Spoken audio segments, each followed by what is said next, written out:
최근에 맹견으로 분류되는 로트와일러라는 개가 다른 개와 주인까지 물어서 많이 다치게 했는데 이 목줄과 입마개도 하지 않은 사실이 알려지면서 공분이 일고 있습니다.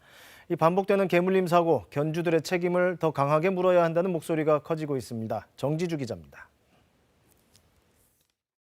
다부지고 단단한 체격이 인상적입니다. 로트와일러라는 개인데요. 고대 로마 제국 경비견에서 유래가 됐다죠. 힘도 세고 충성스럽습니다. 경찰견, 경비견 등으로 길러졌는데요. 그 개가 요즘 집중 관심을 받고 있습니다. 한 인터넷 커뮤니티에 지난 4일 올라온 글입니다. 지난달 28일 강아지와 산책 중 로트와일러의 공격을 받았다는 겁니다. 죽일 듯이 달려왔다, 도망가려 했지만 순식간에 밀쳐져서 넘어졌다는데요.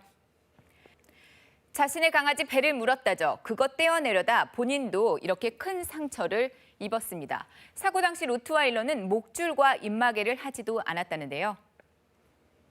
로트와일러의 견주, 경찰에 연락해서 조사를 받겠다고 밝혔습니다. 집에서 출발할 때는 입마개와 목줄을 했지만은 한적한 곳에 풀었다 사고가 났다고 밝혔다는데요. 자, 분노가 커졌습니다. 이거 해명이 말이 되냐? 이렇게 사람 많은 개가 앞을 지나가거나 옆을 지나가면 나도 모르게 위축된다. 어린이라도 옆에 있었으면 어쩔 뻔했냐는 건데요. 전문가들조차도 보호자는 죄에 맞는 벌을 받아야 한다. 또 보호자와 개를 분리시켜야 한다. 이렇게 지적을 했습니다. 큰 친구들은 50kg까지 나간 친구들이 있어요. 머리가 한 요만할 거예요. 그리고 입도 되게 크고요. 아구임도 되게 셉니다. 이 친구들은 정말 위험할 수 있어요. 입마개를 하지 않은 대형견이 사람이나 동물을 공격한 것 처음 있는 일은 아닙니다. 지난해 7월에도 입마개를 하지 않은 맹견이 소형견을 공격해서 개는 죽고요. 주인은 크게 다친 일이 있었고요. 지난해 9월에는 맹견으로 지정되진 않았지만 대형 진돗개가 산책에 나선 소형견을 덮쳤습니다. 역시 입마개 없었고요. 진돗개 주인이 목줄을 놓쳤다죠. 물린 소형견은 결국 죽었습니다. 그렇게 사냥 본능이 살아있는 개들은 보호자들이 주의해야 되는데 그런 게 너무 부족해서 이 같은 개물림 사고 줄지 않는 추세입니다. 소방청 집계를 보면요. 2016년부터 2019년까지 해마다 2,000건 이상씩 발생을 했습니다. 그래서 정부에서도 지금 보시는 이 5가지 견종들에 대해서 맹견으로 지정을 했고요. 외출 시에 목줄과 입마개 착용을 의무화했습니다. 자, 지난달부터는 앞서 보신 맹견 견주들은 반드시 책임보험에도 가입을 해야 하는데요. 이거 안 지키면은 최대 300만 원의 과태료를 물어야 합니다.